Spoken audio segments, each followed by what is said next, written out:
At my post I am standing, 'tis a dark dreary night, the scenery round me shut out from my sight.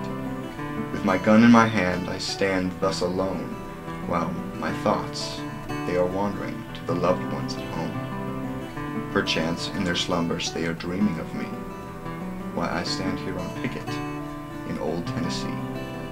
With my cartridge box on, filled with powder and lead, I stand winking and thinking and nodding my head.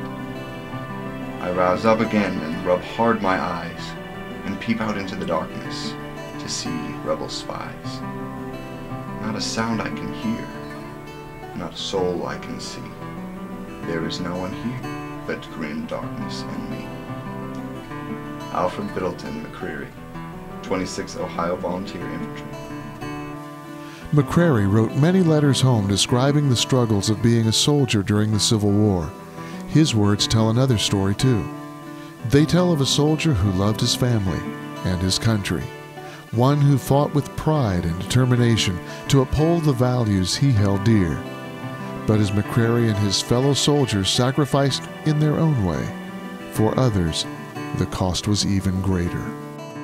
Fort Negley was built on the backs of black laborers, free, enslaved, and contraband. Although it was a Union fort, General Morton and his army needed cheap labor and used what resources were at their disposal. The decision was made to impress free African Americans into service by any means necessary. And that may be forcibly entering a barber shop or a church and taking people and forcing them up onto the hill to work on the fort. Life at the fort wasn't easy, especially for the workers. They lived in tents and were given meager rations to sustain them during the long days. Men carried huge cut stones up St. Cloud Hill to build the infrastructure, while the women cleaned, cooked, and hauled wood. Some workers, unable to withstand the harsh conditions, died during the building process. Most of those who survived were never paid for their time, sweat, and blood. Still, many did develop a sense of pride for what they were accomplishing.